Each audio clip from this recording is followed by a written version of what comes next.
modern-day Renaissance man, if there ever was one. Charles once described himself to me as having a photographic memory with a touch of dementia.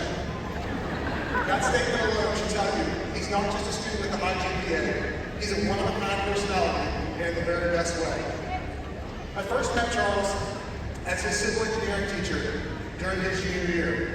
At that time, all I really knew about was that I had taught his older brother Will, and repeatedly, much to Charles' chagrin, I called him by the wrong name. To this day, he may still be harboring a grudge, and honestly, I don't blame him. But it didn't take long for me to realize that Charles was very much his own person. Curious, clever, creative, and completely unique. Charles' interests are as diverse as they are deep. Take music, for instance.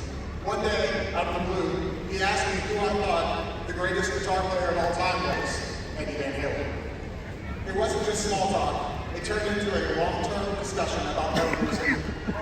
But Charles doesn't just enjoy the genre, he cultivates it. As he co-founded a music club at our school to promote the appreciation for the artistry behind metal guitar.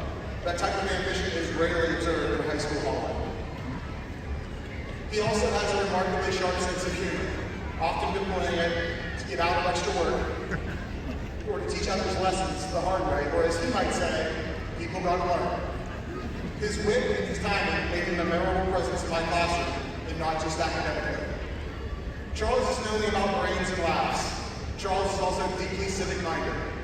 He organized food donations for Meals on Wheels in Somerville through his part-time job, and this past year, he served as a student intern for the town of Somerville's Brownfield Steering Committee, contributing to critical revitalization projects right here in our community. Charles is firmly committed to a future in engineering. He has demonstrated this through his classroom performance, his participation in STEM Fest as a junior and a senior, and his participation in work with the Rocket Club design team.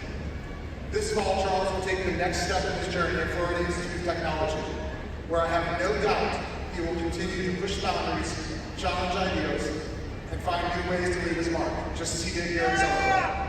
Without further delay, it is my distinct pleasure to introduce this year's salutatorian, Charles Robert Gross.